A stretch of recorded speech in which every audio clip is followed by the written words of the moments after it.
Welcome to the class. Our next question from the topic percentage. From the topic percentage.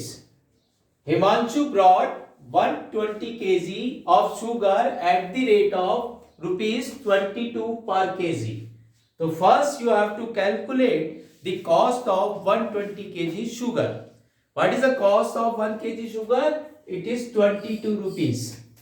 So the cost or total cost of 120 kg of sugar is this 22 multiplied by 120 kg. So in solution first you write down Himanshu brought 120 kg of sugar at rate rupees 22 per kg. Good. Then total cost of 120 kg of sugar is equal to 120 multiplied by rupees 22. So when you multiply 120 by rupees 22, you will get 12 to the 24, 4 to carry 12 to the 24, 24 plus 2, 26. So you will get 2640 rupees. Right? So rupees 2640. Now, read the question. Second line, he sold 30% of the sugar at rate rupees 13 per kg. So out of this 120 kg of sugar, he sold 30% of sugar at the rate of 13 rupees per kg. So first you have to calculate 30% of 120 kg. आप इसका 30% calculate करिए कि उसने कितनी sugar को sold किया at the rate of 13 rupees per kg.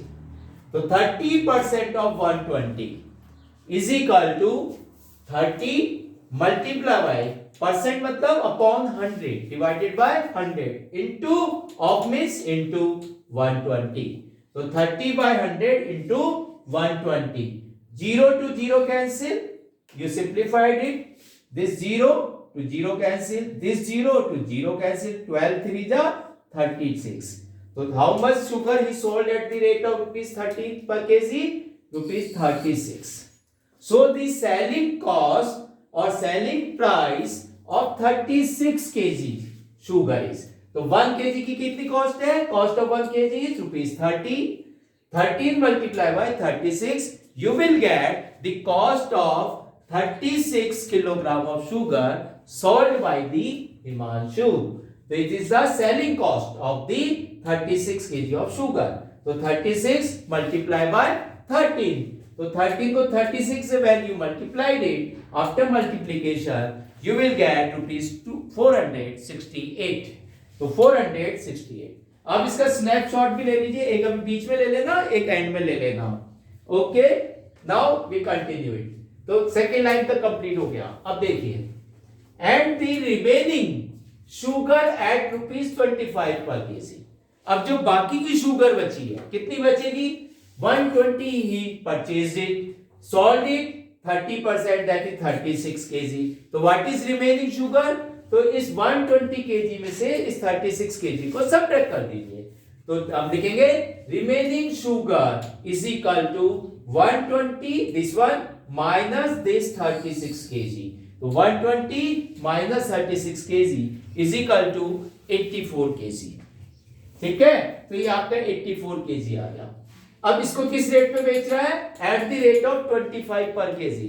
Now you have to calculate the selling cost of the remaining sugar. It means 84 kg sugar this rate by 25 kg. तो the cost of 84 kg sugar this is again selling price.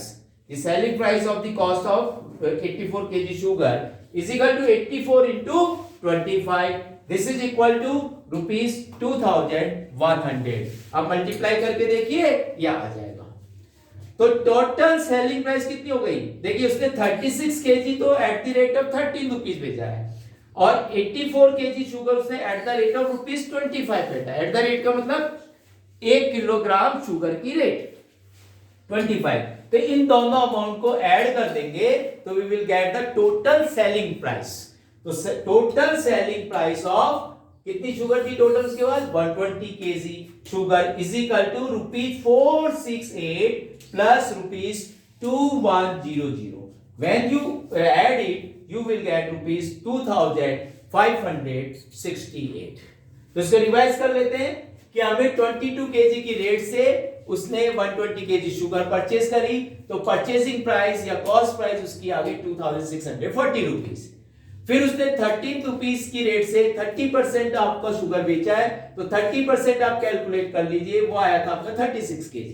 36 को 30 से multiply करके ₹468. फिर remaining sugar calculate की हमने 84 kg. इसकी rate है 25 से, इसको 25 से मल्टीप्लाई कर देंगे. फिर इन दोनों को ऐड कर देंगे तो टोटल सेलिंग प्राइस आ जाएगी. अब आपके क्वेश्चन में पूछा है फाइंड हिज गेन और loss percent on the whole. इस पूरे प्रोसेस में उसको लॉस हुआ है या profit, first you calculate it, then उसका परसेंटेज भी निकालना है. तो अब हमें कैसे पता चलेगा कि लॉस हुआ है या प्रॉफिट? तो इसके लिए आपको देखना पड़ेगा कि सेलिंग प्राइस ज्यादा है या कॉस्ट प्राइस ज्यादा है. तो यहां देखिए, आप जवाब दीजिएगा. कॉस्ट प्राइस है 2640, सेलिंग प्राइस है 2568. तो सेलिंग प्राइस ज्यादा है कि कॉस्ट प्राइस ज्यादा है, बताइए. कॉस्ट प्राइस ज्यादा है. और जब कॉस्ट प्राइस ज्यादा होती है मतलब आपने खरीदा ज्यादा में और सस्ते में बेच दिया, तो आपको क्या हुआ? लॉस हुआ कि प्रॉफिट? लॉस. क्या हुआ? लॉस हुआ. गुड. तो अब हम आ गया लॉस. तो लॉस का फॉर्मूला होता है, तो हम यहां लिख दिया हमने, so Himanshu got loss of selling 120 kg of sugar. ये लाइन कैसे आई? यहां से आई कि सेलिंग प्राइस उसकी कॉस्ट प्राइस से कम है, तो उसको क्या हो गया? लॉस हो गया. और अगर ये ज्यादा होती तो हम क्या लिख देते? प्रॉफिट हुआ. अब इसका फॉर्मूला, लॉस का क्या फॉर्मूला होता है? Loss is equal to cost price minus selling price. तो loss is equal to cost price minus selling price. तो ये हमने यहां फॉर्मूला लिख दिया सब. अब इसमें कॉस्ट प्राइस हमारी कितनी आई थी? ₹2640, वो पुट कर दीजिए. सेलिंग प्राइस क्या आई है? ₹2568, ये सब्स्टिट्यूट कर दीजिए.